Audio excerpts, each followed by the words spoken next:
live from live no, we're from not. Hollywood, California. No, we're not. And somewhere deep inside the United Kingdom. No, we're it's not. the Andy That's and Amanda Show. None of that is true. Which just now became a classic. That's true. That part's true. This is a program you do not want to miss. Featuring very special guests. Anyway.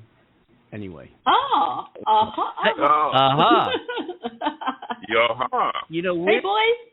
We have the Andy Amanda Show. Join us 525-5988. I'm Andy Kimball, and we have with us also on the line is Amanda Love, live in Mexico. Wouldn't it be better if you put her someplace? It would be. Yeah. Wait. Yeah. Someplace where? Yeah. What's up? Hey, Amanda. Hey, my darling. Hey, How are Andy. you? I'm doing great. You know where I'm going? I'll tell you where I'm going. Where? Woo! The Wizard.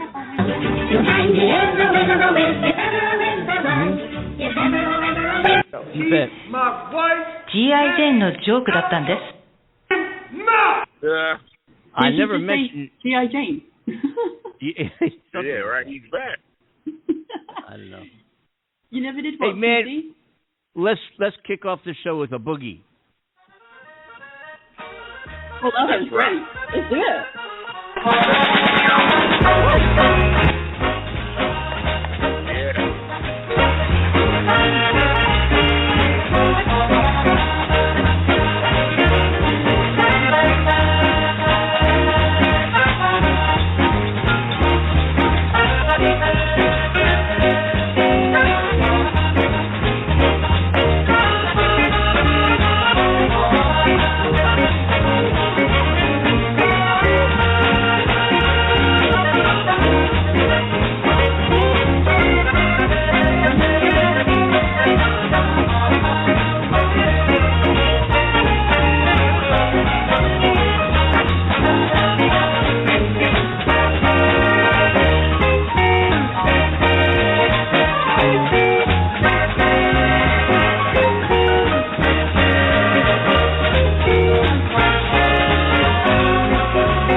I'm a whoopie. Yeah. Yeah, right. Contain your kind of whoop ass.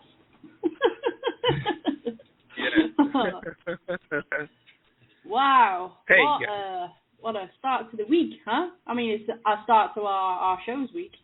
Yeah, we missed. Do we miss Monday or do we do a show Monday? I forget. No. No, we didn't do holiday. We had their what was it? Juneteenth Day. I was going to say Martin Luther King. I was going to say it ain't Halloween. No. Yeah. June.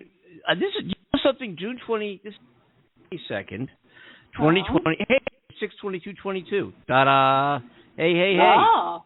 You know what that means? You know what that means? What that mean? What is it? Now pull it up! I gotta wait for the gum to stick. It's stuck now, pull it up! Watch out for the subway grating! I got it! Well, what is it? Wow. A penny? A nickel? Would you hold your horses and let me get the dirt off? A dime! We're in the money. We're in the money. We got a lot of what it takes to get along. We're in the money. The skies are sunny. Oh, Daddy, what should you want to? You've done us wrong. Hell yeah. Yeah. Yes. You Hey, bet. speaking of old movies, do you know that Rob Zombie, the film director and the musician, is remaking The Monsters? Oh, really? It's a disgrace what happened, frankly. A real disgrace. Yeah. Come on, Trump. I didn't have a cool idea. Yeah. Wow. Rob Zombie. Oh, my gosh. That's cool. Is that true? He really is? Yes, the monsters. Yep. It's a Democrat hoax. It might be. It might be. Oh, that is so cool, though. That is so cool. I mean, I wonder what's going to be like. Because I often wonder about things when they remake things, and is it going to be as cool as the first time round? Maybe that's just what every old school person says because they just love the originals of everything, you know? Yes. You know what? I love the car. The car that they drove. It was like a coffin car or something like that. It was real nice. Yeah, it had Hot Wheels and everything. Yeah. So cool. So now, cool. only thing we got to remix is Happy Days. Wouldn't that be interesting? That would be really good, actually.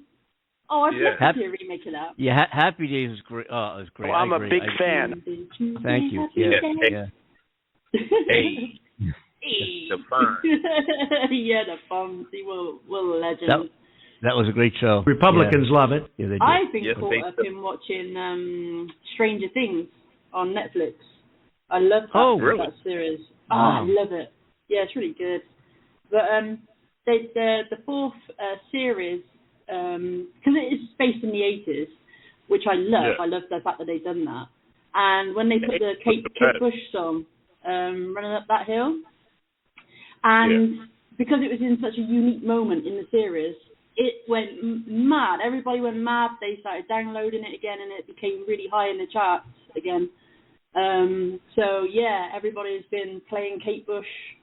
And let's face it, that song is legendary, right? Do you like it? Oh, yeah. Like Raving lunatics. Yeah. Yeah.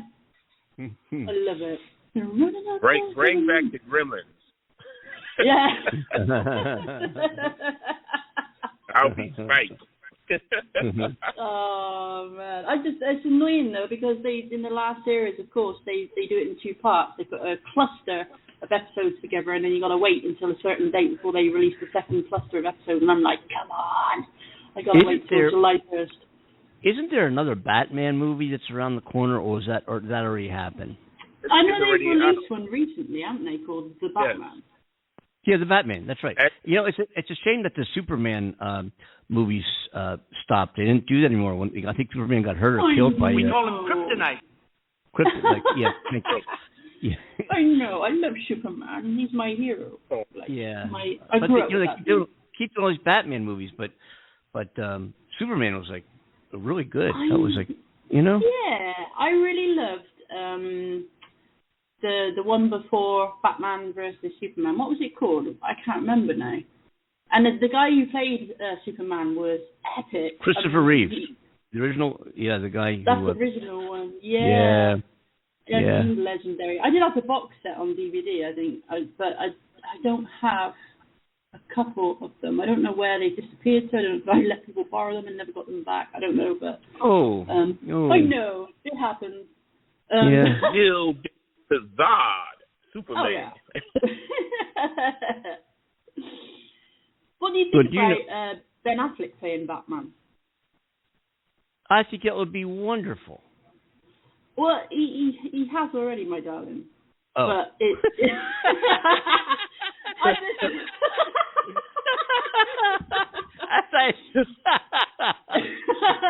Funny.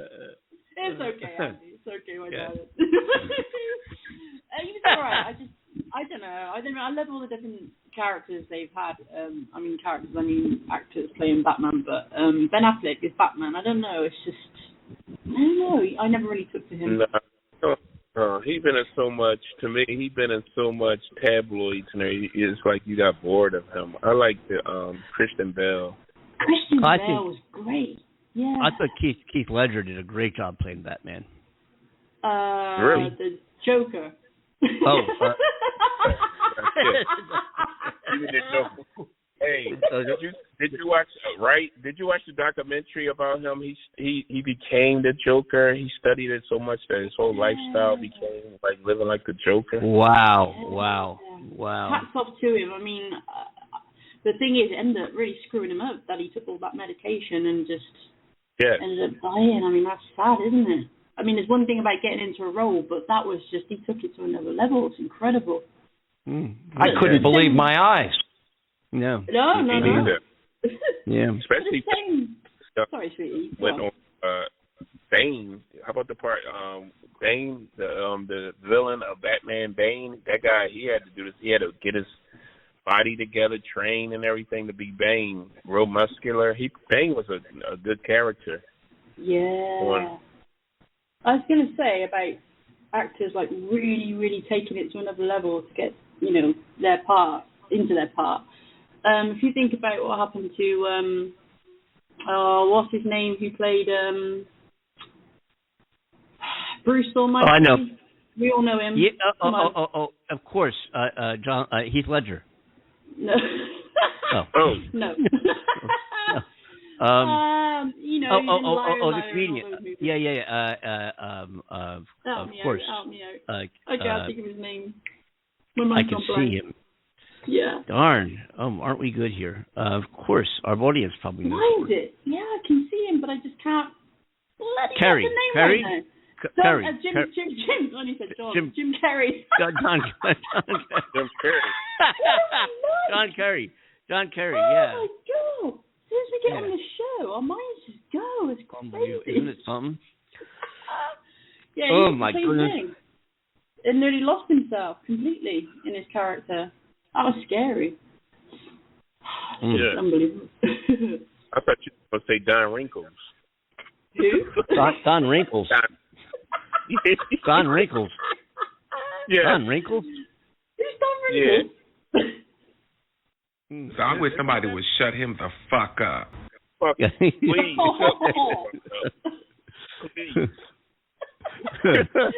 Don Wrinkles.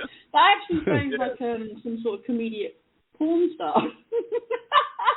Yeah, now we're talking. Yeah. Oh, remember Debbie Dimples? Debbie Dimples and the one and Don Wrinkles. I just mentioned. Yeah. And Don Wrinkles together. Oh, we can make a great porn film. Debbie Dimples and Don Wrinkles. They even rhyme. Oh my goodness, that'd be a lot. We're loving that. We're loving it. Are we clear? Yeah, we are. Yes. We like that one. I've got the theme music already queued up here for the movie. Ladies and gentlemen, the latest from Debbie Dimples and Don Wrinkles. We're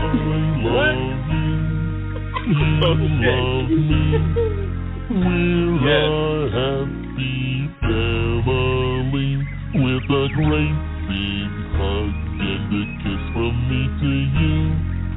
Won't you say you love me too? See? I was actually expecting the last part to say, let's get in front of the camera and pretend to screw. Oh, I did. Now we're talking.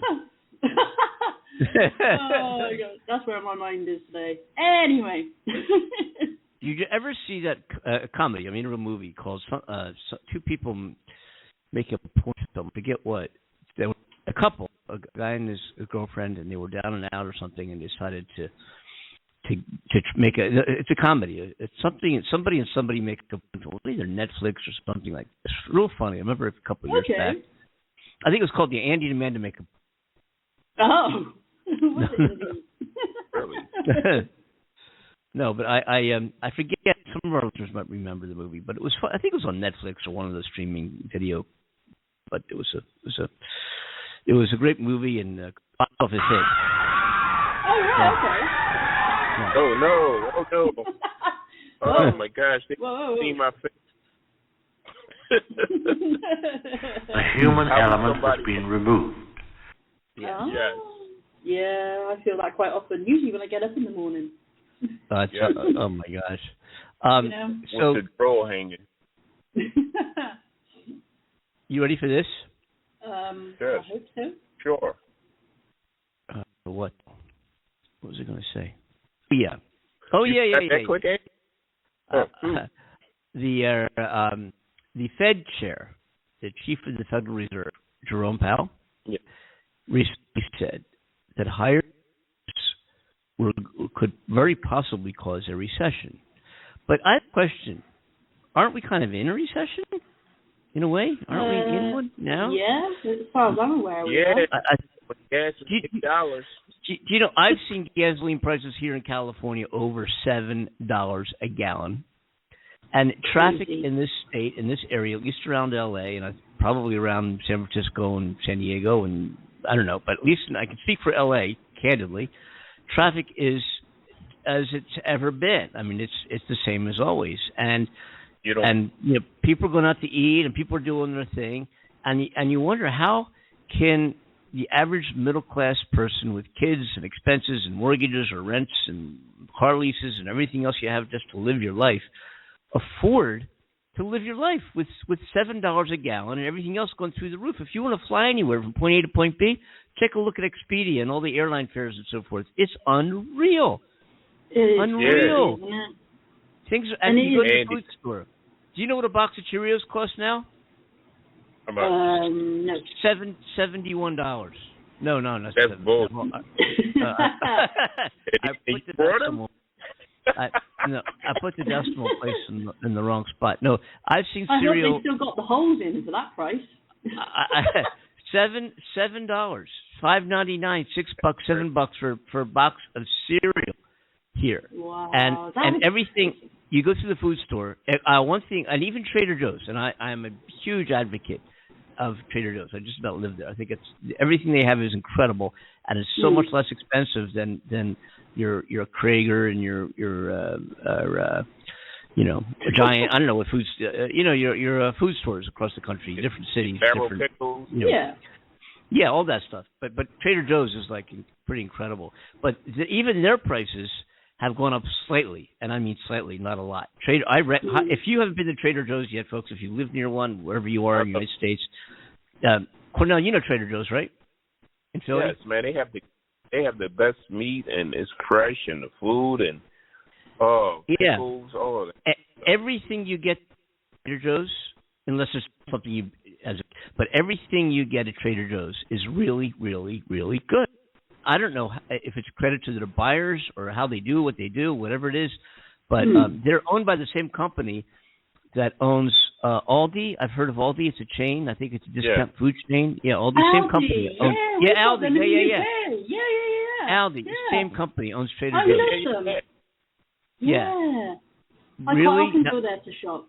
Yeah, how's Aldi? The food's there pretty good too, right? Oh, in yeah. Aldi? I mean, obviously, no matter what supermarket you go to, you're going to find something that you don't like. I mean, that's of obvious. course. But the prices are phenomenal. I can get like nearly twice the amount of shopping for way less, and it tastes just as fantastic as any other supermarket, and they're absolutely fantastic. Like you said, I love the meats. Their vegetables are great. They tend to get in more organic than a lot of other food stores here in the UK, which is amazing as well. And, I rate them like 12 out of 10. You know, they're just that good. Bring back Pathmark. I remember Pathmark. There's no Aldi in California. I know they're scattered throughout the United States, but at least there's none here in LA that I know. But anyway, it's so cool that you know of them in the UK, and have been there. But it's the same owner as Trader Joe's. Trader Joe's was started by a guy at one time way back when. As a matter of fact, I live right near the very, very first Trader Joe's ever. A little store, a little parking lot still. I can't believe there's no accidents there, but such a congested little parking lot. A lot of the Trader Joe's stores are bigger. But whenever you get there, and just like Aldi, I guess. But I don't know if the foods are exactly the same. I don't think they are. I think they're similar. Probably not, but yeah. Right. It's still really, really good. Yeah. Really good. And I don't know about Aldi again, but I know at Trader Joe's the prices have gone up just a little bit compared to Krager and some of the other big national chains where, you, as I said before, a box of cereal is through the roof. You buy a can of soup. I mean, everything is up. And I can't blame a can of soup for being more expensive on Russia. I'm sorry. You know, it just ain't happening. No. But when you think about when you think about what, how do we as consumers, as citizens, just living life, going out there, existing in the world, how do we define a recession? Really, when you think about what a recession is, meaning the term of what it is, it refers to a very large, a decline in economic activity, which is contained or designated in any particular region. So, for example, the United States would be, a region, right? Yeah.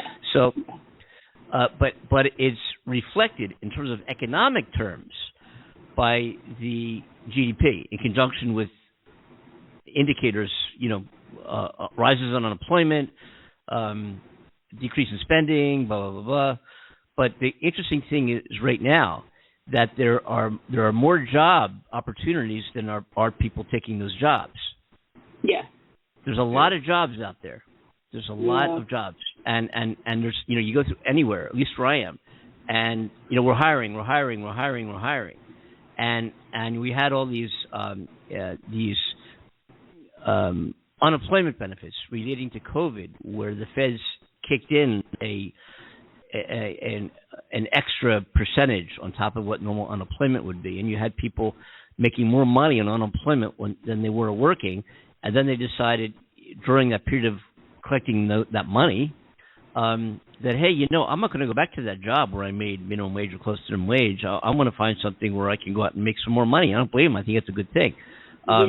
So you're finding, these jobs typically associated with some of the fast food chains, mini marts, hardware, cashier type positions, which would be at least on an entree position when you're first getting hired, that would be more associated with a minimum wage than perhaps somebody's been there for a while or a manager or so forth.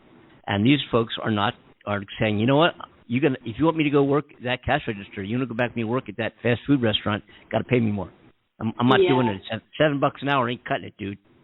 Yeah. And they're right. And not that I buy Big Macs, we would call them, or Wendy's, whatever it is, or Burger King, Whopper, or whatever they are. But if I was in the market and I did eat more of that food, I'd be willing to pay more for it if it meant paying an employee more money. That's just me. Yeah. It's crazy times we live in right now. I mean, it's got me pretty worried, if I'm honest, with the way things are going, because prices are going up for every single thing, and things are getting worse in the world. We've only just recovered or started to recover from this COVID situation, and the economy hasn't recovered, and we're just, all feeling pretty much screwed at the moment, and we're trying to do our best to get our careers and work moving. We are. And it's a crazy time, and you also think about the kind of unusual circumstance right now, economically, and other things that are going on in the world as well, of course. But is that normally a recession is associated with what I just said previously, a rise in unemployment, but we're not really seeing a huge amount of layoffs. We're seeing people wanting to hire people to go to work, and higher prices across the board and everything. So that's kind of weird. And I don't know about where you are, Cornell, or Amanda, where you are down south of us here, down in Mexico. But as I just said, there's an awful lot of traffic out there, and gas prices are through the roof. So I don't know how. I have an electric car. Yeah, it costs me next. Point. Yeah, and it costs me next. Sorry, I'm sorry. Go ahead. I was going to say it costs me next to nothing to drive from point A to point B in an electric vehicle. It costs me very, very little. And I pass these gas stations where 6 something a gallon, 7 something a gallon. And I'm like, how do people do it? Holy crap! It's like going shopping. When I put gas in my car, I feel like I done went to the grocery store. Yeah. Yes, I can imagine. I mean, we do. Yeah. And then when I go to the grocery store, I feel like I'm paying my mortgage. Yeah.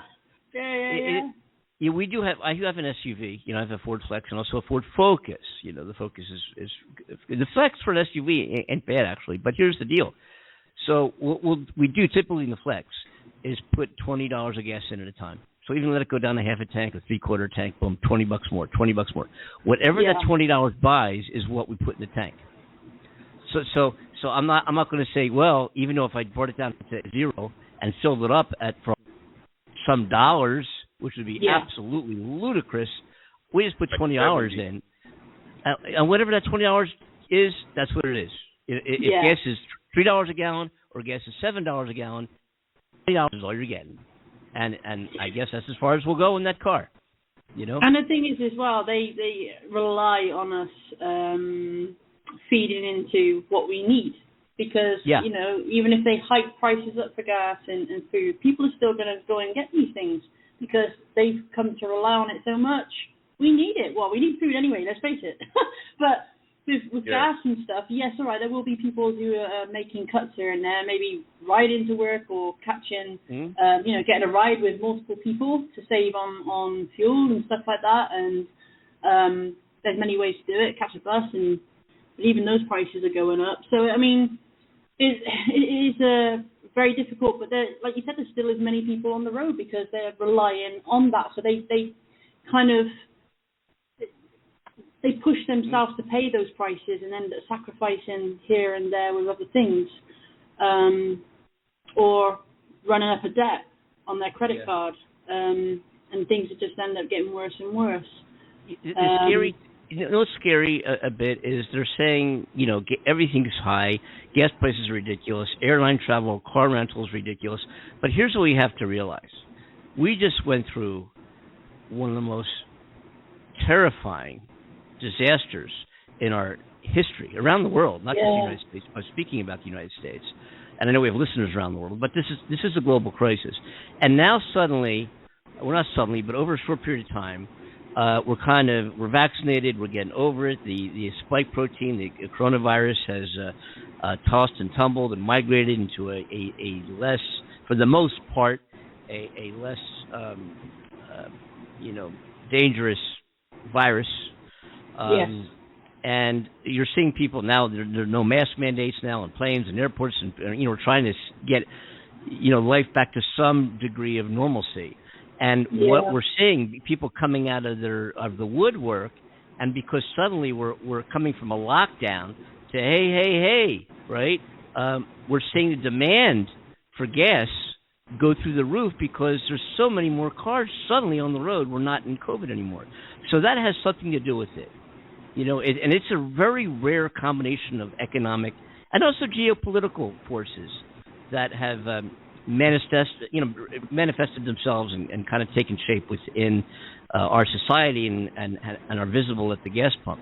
When you look at the economy's rapid recovery, and man has it, from the pandemic, demand goes up, prices go higher. Hey, let's take advantage of it, right? And then on top of that, okay, so that's A. B, the invasion of Ukraine leading to a global backlash against Russia, which does produce more oil than all but 2 other countries in the entire world, right? So we have Russia's oil stopping, we have a increase in demand, we have some gouging by corporate America, and there's no question that that's happening as well. There's no question that the gas companies are doing what they do, and that's creating a profit for the people who buy stocks in their companies. They want to put cash in their pockets, and there's no question that that is also driving this. And I think I've said on the show, I've actually heard some of the CEOs by the leading oil producers in the United States say, independently, not together, that there is no oil shortage here, but our job, our mission as a CEO is to line the pockets of our shareholders. And they are indeed. Now I'm not saying that's why we're paying so much at the pump, but that is a contributing factor along with the Russia invading Ukraine and the sudden demand for gas. Bam. If you look at fuel gas prices, where they've come from, they've more than doubled or something in 2 years. They went from February. Let me see if I look this up. Gas prices, 2 years. Let me see. Here we go. Gas prices, what, $3? You look at February. Let me get this down. What's the average here? Okay, just picking any month. I'm going to pick February of 2020, $2.53 a gallon. Right? $37.95 to fill up a 15-gallon car. Right? April 2020, midst of COVID. Demand's way down, right? $1.94 a gallon, $30, less than $30, $29 to fill up the same car. Right. April 2022, $4.21 or $63.15 to fill up a 15-gallon car.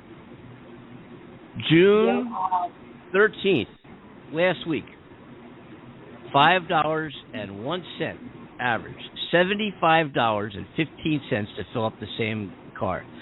So we went from $37 in February 2020, COVID, forget that, it went down to $30, right? But to now, it went from $37 to $75 in 2 years. Now, you tell me that person who's driving that 15-gallon capacity car has gotten a double pay raise so their life doesn't have to change. No, they haven't.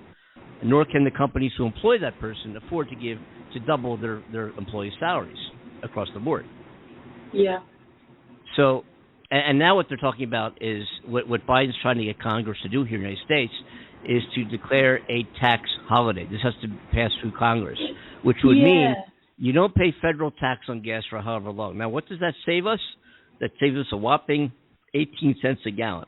And when you're paying $7 here in California, a gallon or more, 18 cents, you can take it or leave it. It ain't going to help me much. I guess on a full tank of gas, whatever, a couple bucks, whatever, I guess it's better than nothing. But we need to do better than that. And here's the tragedy of all this, that Biden and the Democratic administration has nothing to do with any of it directly. There's nothing that Biden did that is causing that box of Cheerios to go from $4 or $5 to $7, whatever it is, depending on where you live. What did Biden do? Go to General Mills and say charge more for your cereal? No, he had nothing to do with what corporations do. It has nothing to do with the fact what he did do is do an amazing job in containing the coronavirus, which Trump failed at miserably. And we've had tremendous amount of hours on the show before the vaccines and when we're experiencing, 4,000 people dying a day in this country alone. Yeah. And Biden sitting there saying, "Oh, it's going to," I'm not going to rehash that. But anyway, so Biden has done an amazing job in containing this virus. When he took office and he made a commitment, a lot of other things going on. Here's what I'm going to do, and he did it. He did it with the help of many others, of course. He didn't do it alone. And did he invade Ukraine? No. Did he suddenly say, "Hey, everybody's going back to a normal life, so therefore it's going to drive up demand for gas, and therefore people are going to charge more for gas, and we need more gas. We have to do more things to get it. Got to drive up the prices." Did Biden do that?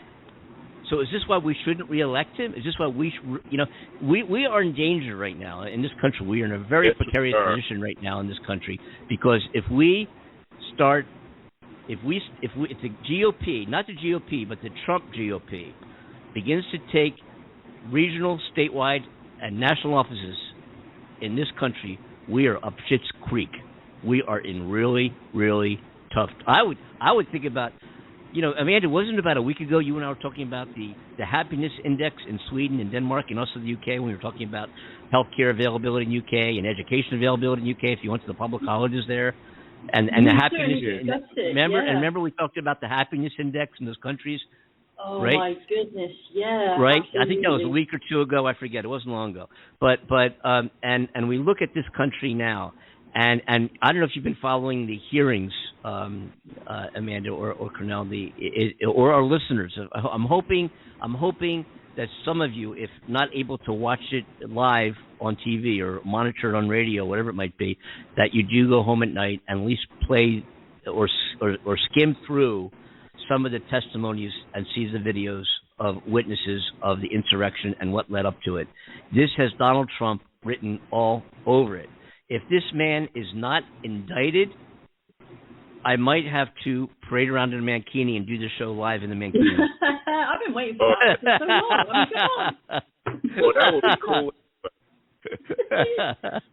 How long ago now? Nearly 2 years ago we've been saying about getting this mankini. Do you remember I said if Trump wins, I was going to have pictures on our website of me in the mankini, and I would have embarrassingly enough done it. Tried to keep my girl's figure. You know what I'm saying? But if Trump, it's spelled out, and here's and I'm not going to just go in and rehash the entire. We'll probably have a show dedicated to our summary of this when this kind of wraps up, rather than just give you highlights of bits and pieces along the way. I'd rather wait till it's over and then really have an in-depth conversation and bring in guest panelists and talk about it deeply. But for right now, and I'm not going to spoon feed you as to what happened. CNN, Fox. Well, no.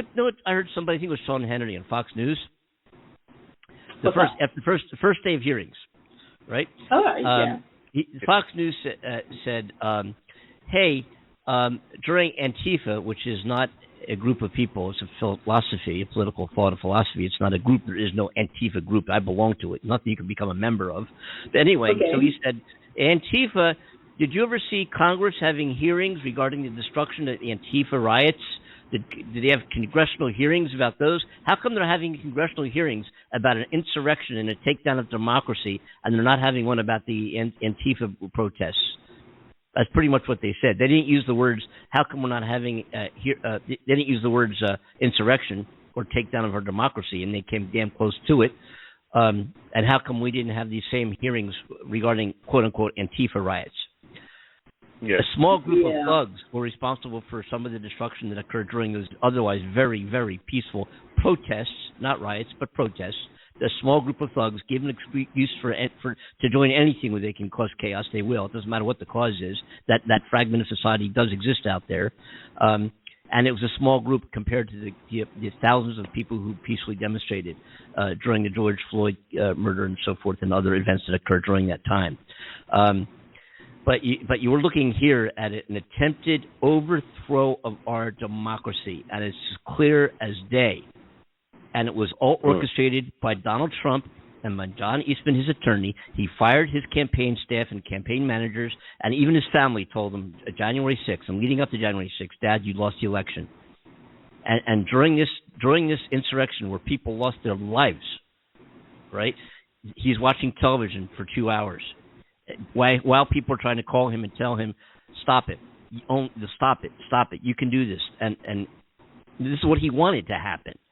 Yeah, he wanted to have this happen, and there's evidence of this leading up to January 6th, not on just January 6th. January 6th isn't the problem. The issue is the attempt to overthrow our government and keep somebody who lost a national election in power through means that violate our own very United States Constitution. Yeah, and know what they said? Eastman says, well, go ahead.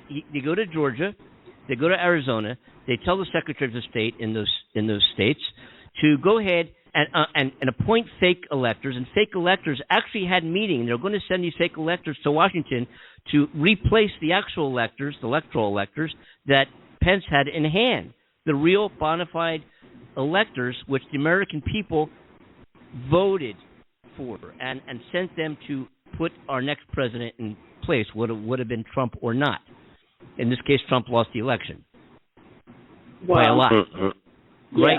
So fake illegal electors had meetings that they were actually going to go ahead and hope that Pence was going to disqualify the real electors that were expressing the will of the American people and put in fake electors that would have disqualified all the votes for Biden and put Trump in. That was actually happening. That was actually occurring. Why? Because Trump, Giuliani, Eastman, they said it could be done. Know what they said? Eastman said, "We'll do it." He's talking to secretaries of state. Why don't you just do that? And the secretaries say, "I can't do that. It's against my faith. It's against my will. It's against the oath that I took as Secretary of State. It's against my oath I took as Attorney General, if the case might be in that state." And they made all these calls to all these states, the states that they figured were key states that made the difference between Biden and Trump winning. They called the secretaries of state. They several times. Giuliani called several times. The guy wouldn't even take his call, and you hear the voice recording, you hear the voicemail. "Hey, I understand that you're not taking my call, but I have some serious things I need to express to you. Like, go ahead and fire the electors. Don't count them and put our fake ones in." Yeah. And these folks, you know what they did? And these are people who were Trump supporters. In Arizona, Secretary of State, this guy he lobbied for Trump. He worked for Trump. He wanted Trump to win. Trump lost. He did what he had to do. He said, Arizona's going for, I'm not going to overturn our electors. And Trump and Eastman and Giuliani and Poole, what's that woman's name? I forget, the attorney, whatever her name was, somebody Sidney Powell. Sidney Powell. They all wanted to all these officials in these states to just do it anyway, and then let the courts sort it out. And Eastman said, Trump's counsel said, the courts won't even touch it. The courts won't. It's politics. The courts won't touch it. Thereby, Trump will get in again. Done deal. Yeah. This is absolutely unbelievable. You see this unreeling before your eyes during these hearings. It is absolutely unreal. There's so much evidence that Donald J. Trump is the root and the basis of this. If he is not indicted, it truly says that the President of the United States is indeed, in fact, above the law.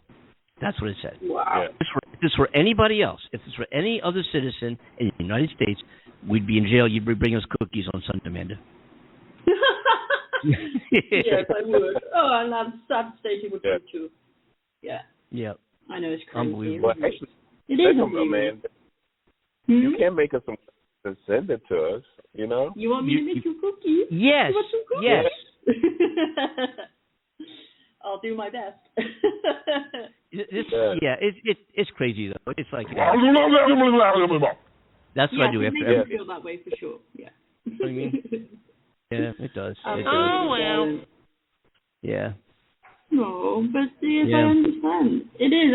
It makes me angry, and so often I just don't say anything to people because you can get into a really lengthy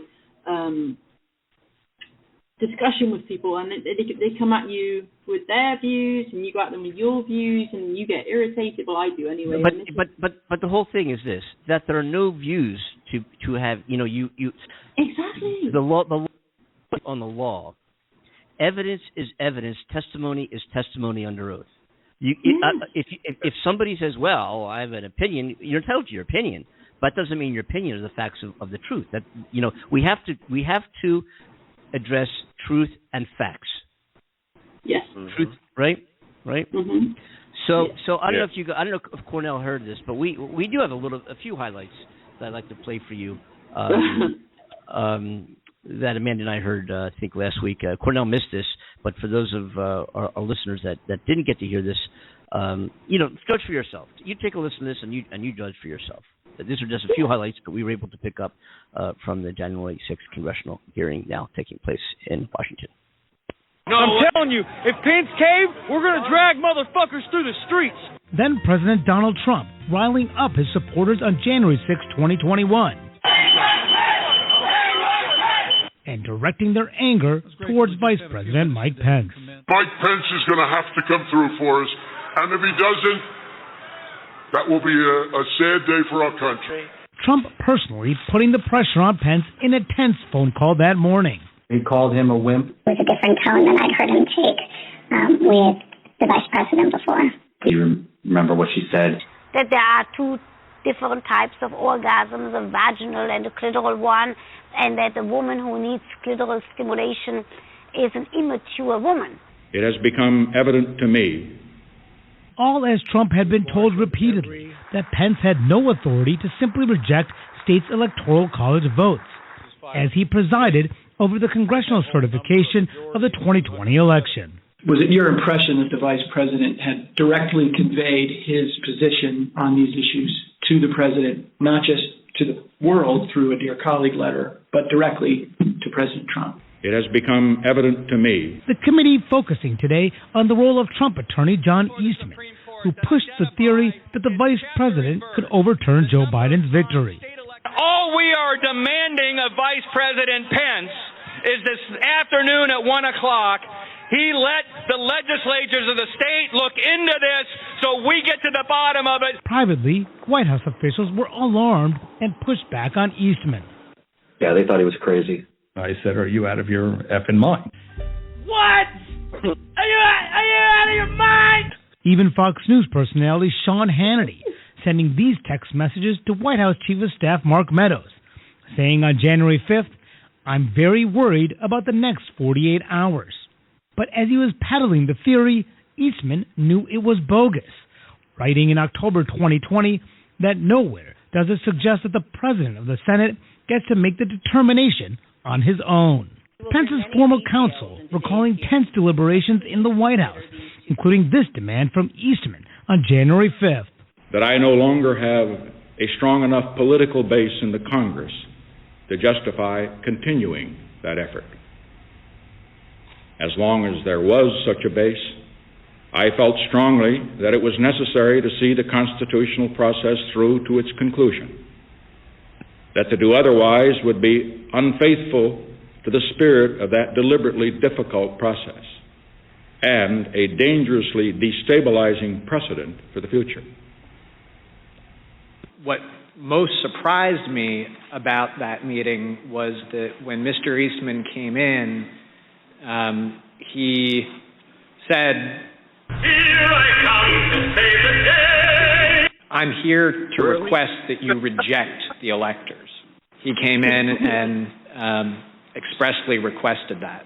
And as Trump and Pence were privately sparring about the vice president's role, Trump issued a statement saying he and the vice president were in total agreement that Pence had the power to act. We were shocked and disappointed because whoever had written and put that statement out, it was categorically untrue. The message came from Trump. He dictated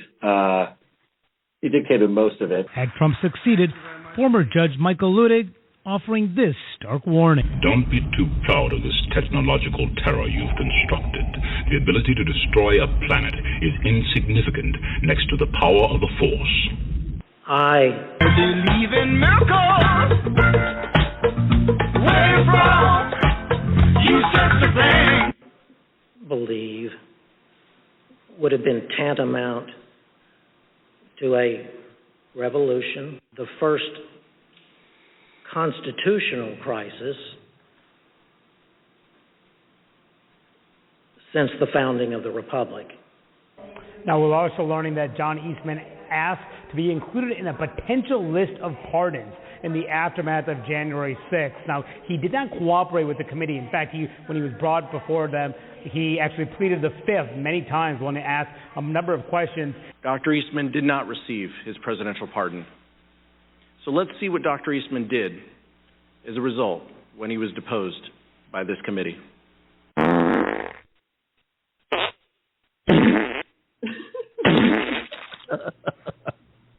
said, good, John. Now I'm going to give you the best free legal advice you're ever getting in your life. Get a great effing criminal defense lawyer. You're going to need it.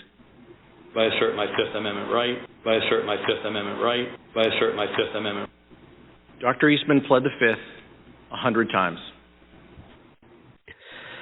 Anyway, yes. Yeah. It's so good. There'll be more. Those little bits that pop up just crack me up. There'll be. Tune into the Andy and Amanda Show, folks. Our number here to get on board is 515-605-9888. Feel free to email the show. Give us your input, your thoughts, your opinions at the Andy and Amanda Show at gmail.com. Hey, I contacted, actually I was in touch with a few people over the past couple of weeks having to deal with the really depressing subject of dealing with grief from a loved one, a friend, family, or me, who passed away, who died as a result of fentanyl poisoning, of a drug overdose dealing with fentanyl. And my sister's oldest, my nephew, died of fentanyl at the age of 25. Another, I guess, I don't know if on the other, my wife's side of the family, her brother's wife, whatever that makes to me, sister. Anyway, another distant relative, something like that. Yeah, sister, whatever. They tried to get hold of their son for a long time, and there was no answer, and they went to his house or apartment. They couldn't open the door. They finally got something to open the door with, and they walked inside. He's 24 years old, and he was blue. He was dead. Fentanyl. He wasn't even a big-time user. He bought something from somebody. Fentanyl stuff. And he died, Yeah, these young kids are doing fentanyl. Oh, it's amazing. And this kid that I just spoke of was 24 years old. His dad found him, and he lived with his dad, and they had a very, very close relationship. So it was devastating, incredibly devastating to his dad. His dad has gone on to write a series of books oriented to children, to kids, in a way that they would find, as much as you can find, engaging. I was going to use another word, but engaging in how to deal with grief at that age. If you lost your brother, your sister, an uncle, dad, whoever it might be, sudden overdose, bam. So he's going to come on the show.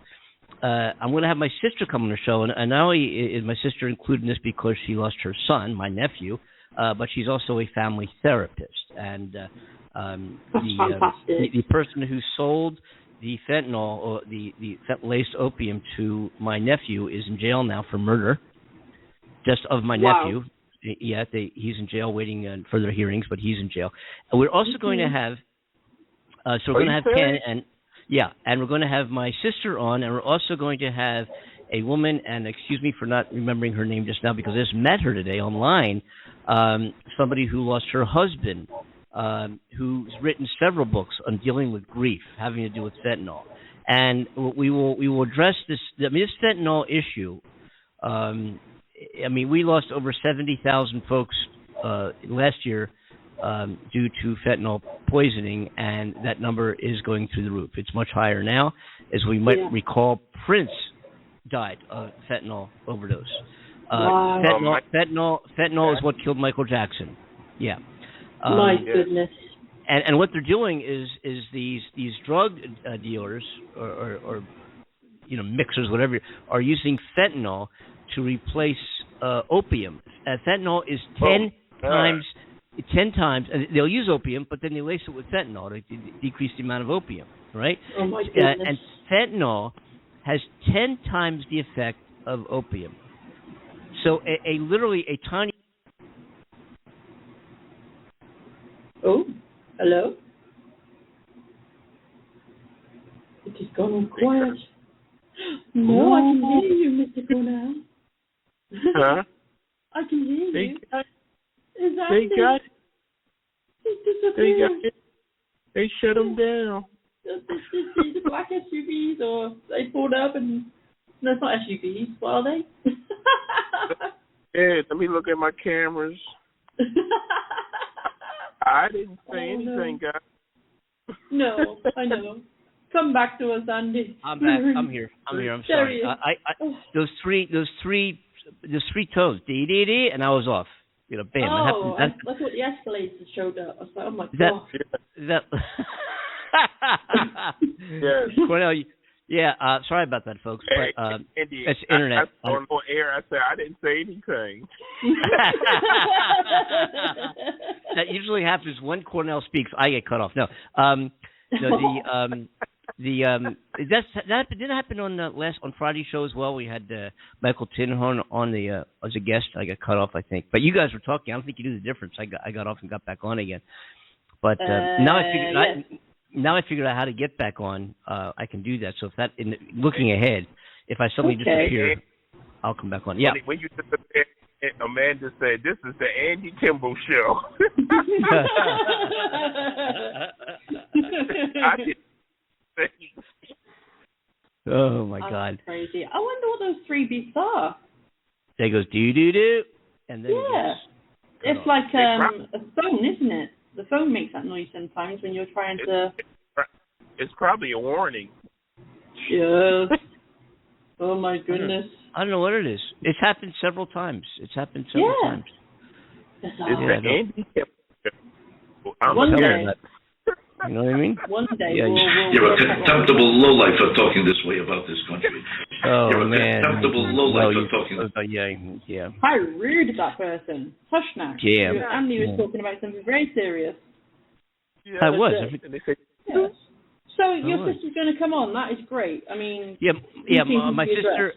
Oh yeah, I was saying. I'm sorry. I got to be the third person. We're going to have a panel. We're going to have a panel discussion on the show, discussing fentanyl, discussing OD, discussing grief, and it should be a fascinating show that I look forward to moderating, if you will, and having our panelists really. It'll be fascinating. We'll all be on board. Amanda will be on board. Cornell will be on board. I'll be here, and we'll have guest panelists addressing this devastating topic. I'm not sure what we're going to do it in July. I'm not exactly sure when, but stay tuned, folks. It's going to be a fascinating show. Awesome. We'll have on is we just had Michael Tinhorn. Tin Man. You said Tin Man. Yeah, they were just waiting for the lion and the scarecrow. Sorry, darling. Yes.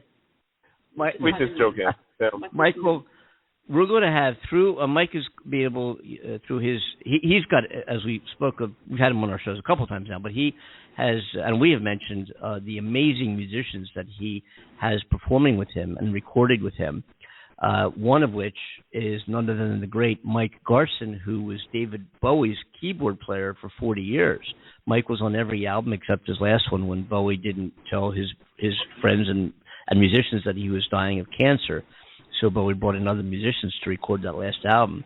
But aside that last album, Mike was on every Bowie album, on Ziggy Stardust and all the live albums, Loud and Sane. To hear this guy play keyboard is absolutely amazing. And you ought to hear him with Michael's music, Michael Tinholm's music, man. Does an amazing job just listening to Michael play with Mike Garson in the background. Anyway, Mark Garson, the David Bowie's keyboard player, will be joining the Andy and Amanda show in the very near future as well, and look forward to that. So we have a whole bunch of really cool things happening here on the show, and also as I think we were talking about the NAMM show, of course, several times, and I mentioned that I saw a all-female Aerosmith tribute band that blew the socks off. I mean, they were incredible. Wow. They were amazing. That band is going to be, or at least a few members of that band are going to be joining us on the Andy and Amanda show. So we have a lot of real fun stuff coming up. And as you can see, we're kind of, politics, music, entertainment, psychology, spirituality, religion, sex, more sex. Spirituality, and we talk about, makes the show fun and interesting and diverse, and we invite your participation. Oh, absolutely. And your emails and your comments, you know what I'm saying? Yeah. Yes. Yeah. Fantastic. I'm excited. And Amanda, you're in about a month's time. You're headed back to the UK. Oh, less than a month. I'm counting the days. Man, not because I want out of here, but because it's like I'm enjoying myself so much. I know. Yeah. I have all these intros and all these music clips and things that talk about you being in the UK and me being here that are chomping at the bits to get played on our show again. So. Yeah, blow the dust off them, bring them back. and what we didn't talk to Cornell about yet is Cornell. This is your department. When we did the show. During this time period, I think it was 5 or 6 p.m. Pacific time, 8, 9 p.m. your time, Cornell, East Coast. And we were 5 days a week, actually. And Amanda had to get up at 1 or 2 o'clock in the morning to do the show from the UK, which she did, right? Oh, I stayed up. I didn't go to bed. I was literally from crack of dawn right through to about 4 in the morning. Holy crap. Yeah. More power to you. So to avoid that, when Amanda returns, we're going to have to change the time again as to when we go live on Coast to Coast on the Andy and Amanda show. So we'll have to talk about that. And folks, stay tuned. We'll put it on the web. We'll put it on social media. So I know we have a lot of live listeners and people who follow the show, and we are going to be, in a different time period sometime in July. What we talked about, Cornell, is we'll probably take a little bit of time off from the show and then come back on at our new time after our little break. Yeah. Yes. I think we will discuss that because we got a lot of work to do because we going to shop some deals. Yes, and we have some radio stations which we've been handed a list of, which we haven't begun diving into yet, that we actually might be taking the show to commercial radio soon. I mean, I hope. We'll see. Anyway, we do have to get out of here. This has been fun. A lot on our mind. I'm just, sorry to carry on about this congressional thing and Donald Trump. It's unreal. It's just unreal, and we'll be following. If they go on back again tomorrow, the congressional hearings pick up again. I'm looking forward to seeing what comes up tomorrow. Anyway, cool. So this has been fun, Amanda. Do it, babes. Yes. We'll see everybody Friday at 9 p.m. Eastern Daylight Time. Alrighty then. So on behalf of my wonderful co-host, Andy Kimball in California, Hollywood, myself, Amanda Love here in Mexico, and our wonderful coordinator, Cornell Butler from Delaware, we thank you so much for joining the show and listening to us waffle on. We love you and we appreciate your support. Catch us again on Friday. And take care. Have a good week. Bye-bye. Bye-bye. And let's wrap up the show with some more boogie. Ooh. Yeah.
hear this one, you know we're coming down and going home, huh? But until tonight around 9:30, this is James speaking for the band saying good night and good luck, everybody. And we sincerely hope that you enjoy us as much as we did you. Come tonight around 9:30 and we'll be back here with some more blues. I want to say one thing, you drive careful. The life you say may be mine, I'm walking.